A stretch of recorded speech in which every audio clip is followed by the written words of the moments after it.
Once upon a time, there were 4 little rabbits, and their names were Flopsy, Mopsy, Cottontail, and Peter.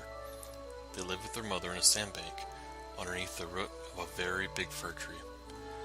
"Now, my dears," said old Mrs. Rabbit one morning, "you may go into the fields or down the lane, but don't go into Mr. McGregor's garden.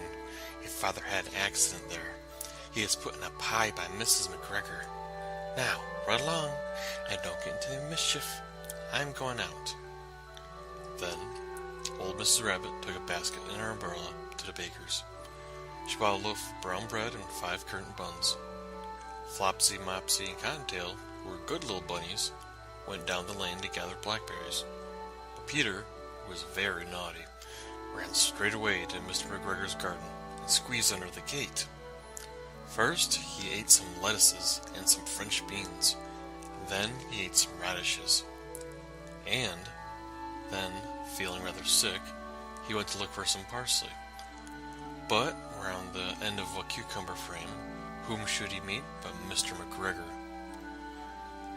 Mr. McGregor was on his hands and knees planting out young cabbages, but he jumped up and ran after Peter, waving a rake and calling out, "Stop, thief!" Peter was most dreadfully frightened. He rushed all over the garden, for he had forgotten the way back to the gate. He lost one of his shoes among the cabbages, and the other shoe amongst the potatoes.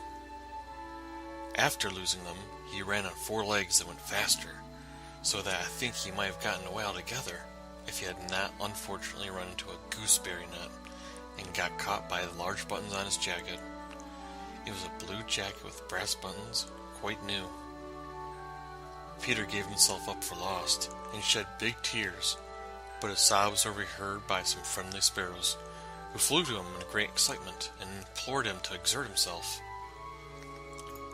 Mr. McGregor came up with a sieve, which he intended to pop upon the top of Peter, but Peter wiggled out just in time, leaving his jacket behind him, and rushed into the tool shed and jumped into a can. It would have been a beautiful thing to hide in, if it had not so much water in it. Mr. McGregor was quite sure that Peter was somewhere in the tool shed, perhaps hidden underneath a flower pot. He began to turn them over carefully, looking under each one. Presently, Peter sneezed. "Kerchoo!" Mr. McGregor was after him in no time. He tried to put his foot upon Peter, who jumped out of a window, upsetting 3 plants. The window was too small for Mr. McGregor, and he was tired of running after Peter. He went back to his work. Peter sat down to rest. He was out of breath and trembling with fright, and he had not the least idea which way to go. Also, he was very damp with sitting in that can. After a time he began to wander about, going lippity, not very fast, and looking all around. He found a door in the wall, but it was locked, and there was no room for a fat little rabbit to squeeze underneath. An old mouse was running in and out over the stone doorstep, carrying peas and beans to her family in the woods. Peter asked her the way to the gate, but she had such a large pea in her mouth that she just couldn't answer. She only shook her head at him. Peter began to cry. Then he tried to find his way straight across the garden, but he became more and more puzzled. Presently, he came to a pond where Mr. McGregor filled his water cans. White Cat was staring at some goldfish. She sat very, very still, but now and then the tip of her tail twitched as if it were alive. Peter thought it best to go away without speaking to her. He had heard about cats from his cousin, little Benjamin Bunny. He went back towards the tool shed, but suddenly, quite close to him, he heard the noise of a hoe. Scritch, scratch, scratch, scratch. Peter scurried underneath the bushes. Presently, as nothing happened, he came out and climbed upon a wheelbarrow and peeped over. First thing he saw was Mr. McGregor hoeing onions. His back was turned towards Peter, and behind him was a gate. Peter got down very quietly off the wheelbarrow and started running as fast as he could along a straight walk behind some black currant bushes. Mr. McGregor caught sight of him at the corner, but Peter didn't care. He slipped underneath the gate and was safe at last in the woods outside the garden. Mr. McGregor hung up the little jacket and shoes for a scarecrow to frighten the blackbirds.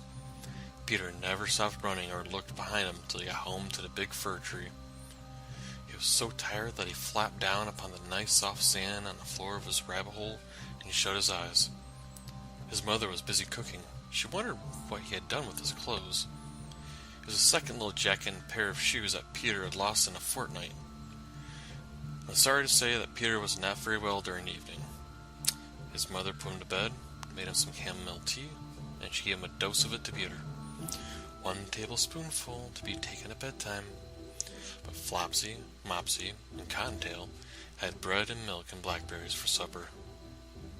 The end.